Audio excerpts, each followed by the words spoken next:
Hey YouTube, what's up? Tammy Hinkle-Davis, aka Fancy Flaming Fro, no more, Sister Lock Queen it is. Coming really quick. Really don't have anything to talk to you guys about today as far as my hair is concerned. I came to you about 4 weeks ago, just giving you a length check and just showing you how my hair is growing and the locks are maturing. It's been about 3.5 years locked. I started off, for those of you who may be new to my channel, I started off with about 2 inches on the side and about 4 to 6 inches in the top. And now I am at about 12 to 13 inches, 11 in some spots because my hair was layered, of course. So it's layered, but the longest is about 13 inches. And I was looking at some pictures on yesterday and I was like, oh my God, in 2020, my hair was up to here. And now it is double that length. So nothing really major happening in the hair, business. But yeah, I need therapy. This video is therapeutic for me today. You know, like, and I'm going to get through this. This has been a month, y'all. And I'm telling you right now, like, I'm going to expose some stuff and I'm going to be real transparent. And anybody that follows me, anybody that looks at my videos and checks out my channel, it's no editing. This is all organic. This is me. It's no filters. It's nothing. This is just Tammy Hinkle-Davis, full-fledged 100%. And I contemplated getting on here today because I was like, Lord, I need you, God, but I need therapy too. And I need to get some things off my chest. So, y'all, this has been a month for me. So I'm in the process of opening up a safe haven youth center for youth age 8 to 18. It's a nonprofit organization. It's called Zion's Haven House and Christian Center for Youth. Zion's Haven House and Christian Center for Youth. If you follow me, you know that I am a Christian. You know that my values and my standards are Christian values and standards. And that is who I am. From the top of my head to the tip of my toes, that is who I am. I am hip. I am hood. I am ratchet. I am cool. I am calm. I am intelligent. I am classy. I am all the things. But at the end of the day, I'm a businesswoman. I am a mother. I'm a, entrepreneur. I am a co-worker. I'm a boss. I'm all those things. But at the end of the day, I'm a child of God and I'm a Christian. So I'm opening up this center for youth, underprivileged, low income, at-risk youth. And the center is designed around giving back to those children who need just a little push, but not only the children, but also their parents. So what the center is designed to do is to provide free tutoring, free after-school support, free guidance, mentorship, counseling if needed, because I have licensed counselors in place, and also just Bible studies and a foundation rooted in Christ. Therefore, that being said, if you don't want that for your child, then you don't have to send your child there because this is free. And I have been getting a lot of pushback. And God, I rebuke that. Not a lot of pushback, just a little bit. Because this is something that has never been done in the city in which I reside. When my husband bought the building for me, he bought it because he knew what I wanted to do for the community. And and he purchased the building knowing that it was zoned heavy construction. Now, my husband, y'all, the man is brilliant, and I'm just saying, he's brilliant. He's a master at his craft. He loves the Lord. He's a historian. He's a Bible scholar. He's all the things. So he does his due diligence when doing anything. But he was assured that the building was zoned for heavy commercial and that it can be zoned to do whatever you want to do with it, babe. This is your building. Go for it. I'm backing you. We good. The inspectors, they came out and inspected it. They're so happy. I even spoke with one of the inspectors and he was like, oh my God, this is going to be great. There was a young lady who tried to do this in another area and she just stopped. She dropped the ball. She didn't do it. We need this in our community. My wife went to a facility like this growing up and these kids need this. All said and done. We ready to pull the permits. We ready to get the occupancy permit. They say, whoa, stop. This has never been done. You're not charging a fee. This is free. Well, we gotta wait a minute. We gotta figure out what we're gonna do, because on our list of things, qualifying businesses that can be approved in this zoning area to get an occupancy permit, a youth center, a free youth center, is not on this list. You sure you don't want to make it a daycare? I said, no, I'm positive. I don't want to make it a daycare because it's not about the money for me. It's about the children in which the city I reside. I want to give back to those children, because if I'm helping a mother who is maybe a single parent, whether it's a mother or a father who works, a job, and they need after care for their child, and they don't have the means to pay for it, what is a daycare going to do? Nothing. If I have a child who needs help with homework, tutoring, mentoring, and their parents can't pay for it, what is that going to do? No, I know what I want. They said, well, we're going to have to see if this can be rezoned. Y'all, they showed me this list of everything they had that qualified to get an occupancy permit. They had everything from cannabis to gambling, strip clubs. Think liquor. I could turn the building into a liquor store, y'all. I could turn the building into a strip club. I could turn the building into a cannabis store. I could turn the building into whatever was on this list. But I cannot turn it into a center to help youth, low income, at-risk youth, because this is not on the list. Now, I will say this. They did say, we want to make this happen, but we just want to follow protocol. We just want to go through the formality of going through the zoning board. So now I have to go in front of the zoning board, give them all of my information, tell them what I'm trying to do, and they have to approve it.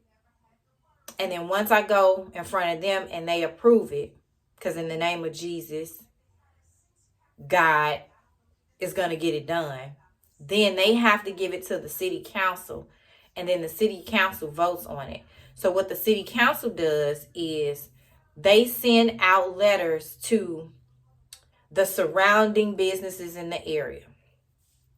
So to let them know, okay, Tammy Hinkle-Davis is trying to open up a business and this is what she's trying to open. Do you agree? If you don't agree, you can come to the city council meeting and you can oppose this.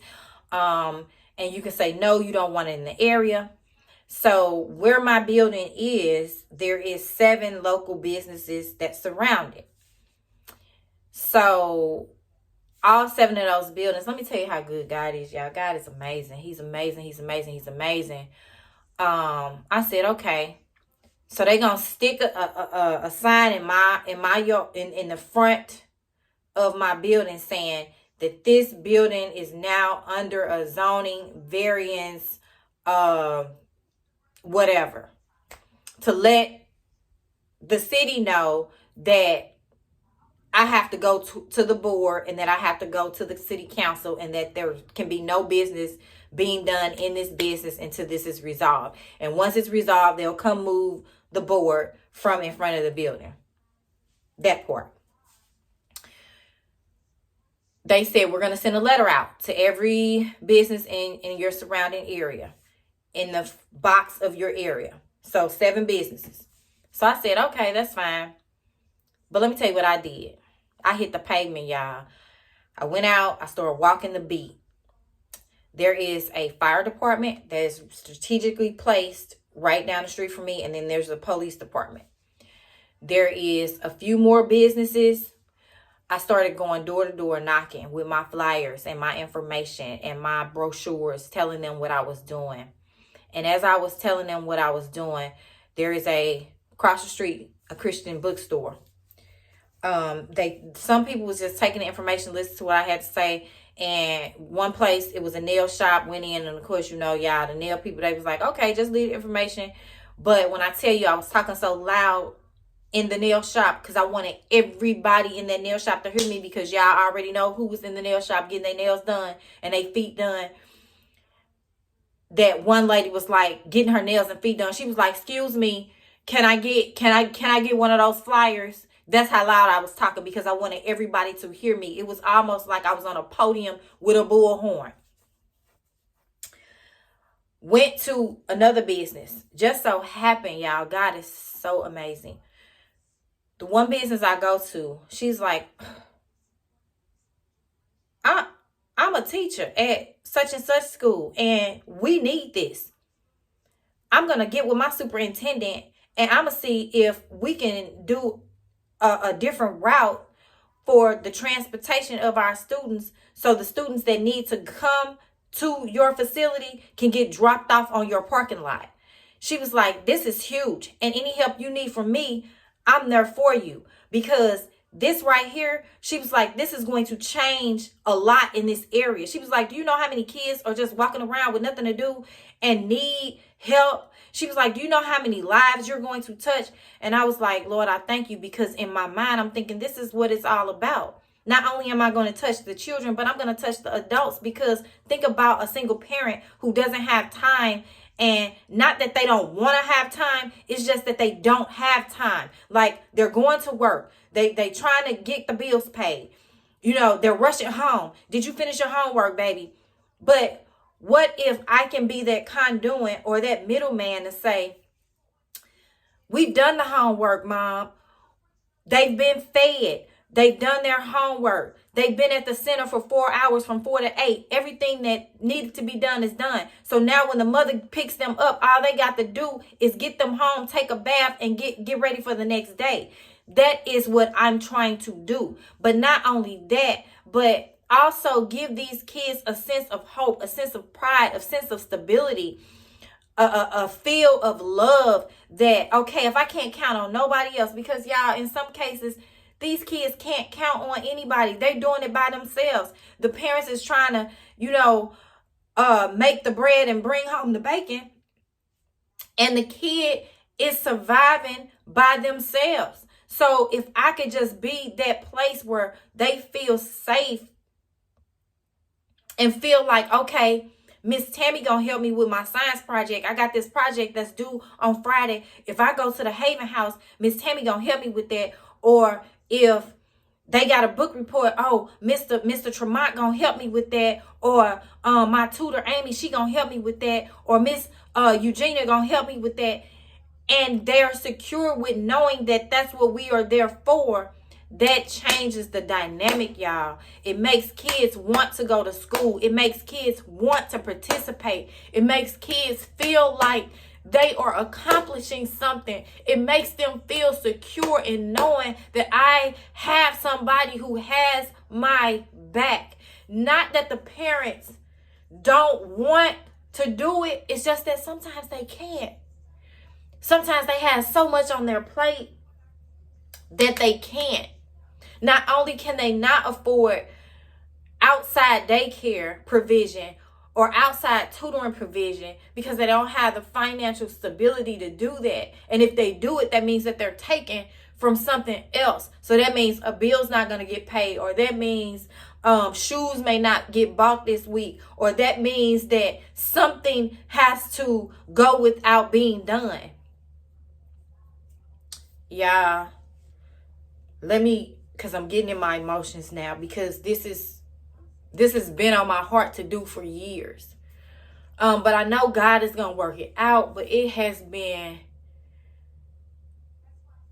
hard because my faith is really, really being activated. But when I walked into this business, let me get back to that because y'all know how I do. And the woman was like, I'm a teacher and I can help you and blah, blah, blah. Then yesterday I go to take my CPR, AED, classes and all of that because I want to be in position for these kids. And the young lady, when I walk in, I got there a little early and she was like, okay, come on in. And somehow we got to talking and she was like, this is my second job because I'm a teacher. I work at such and such school and I'm so mad at this school because they didn't cut out the after school program. And the school, y'all, is right up the street from my building. And she was like, I'm so upset because I don't know what these kids gonna do. Instantly, before I went to her, because the building is like maybe 6 buildings down from mine, the Lord said, stop by your building and pick up some flyers. And I was like, Lord, I ain't finna stop by this building and pick up some flyers. I'm about to go to this class. I don't have time for that. But I did have time because I had extra time. And he was like, just do what I said. I said, oh my goodness, that's so ironic. I said, because I'm like right down the street from you. And I got to going into the whole spiel about the building. And she was like, do you got some flyers? Because I need to talk to my superintendent about this. She said, my school that I work at is right around the corner. She said, you need to go talk to the lady that works at such and such that's right around the corner. I said, I've already talked to her. She told me the same thing, but she didn't tell me that they was cutting out the program. She said, we just found out about it. We just got an email. She said, oh my God, we're in the same, like right up the street from each other, whatever you need from me. She was like, I am going to take these flyers and I'm going to sit these out and I'm going to talk to my superintendent, the same superintendent that the other lady was talking about. I'm saying all this to say, because y'all know I got a word. The enemy will try to give you pushback on what God has already called you to do. Don't fret. Don't get upset. Don't stop doing what God has called you to do. Don't allow the enemy to distract you or derail you from your purpose, because God has already went before you.